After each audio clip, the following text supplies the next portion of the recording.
آیت کے حوالے سے سوال پوچھا گیا ہے کہ اللہ تعالیٰ کے امر کن سے کیا مراد ہے۔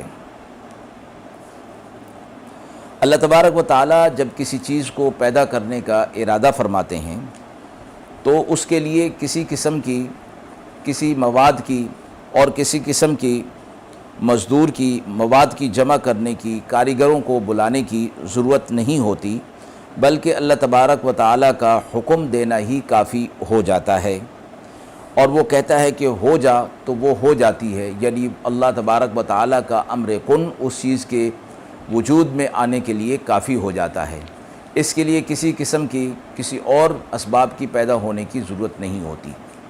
اس میں یہ بھی فرمایا گیا کہ یہ ضروری نہیں کہ جس چیز کے لیے اللہ تبارک و تعالیٰ امر کن کہیں اور وہ فوری طور پر جو ہے وہ پیدا ہو جائے۔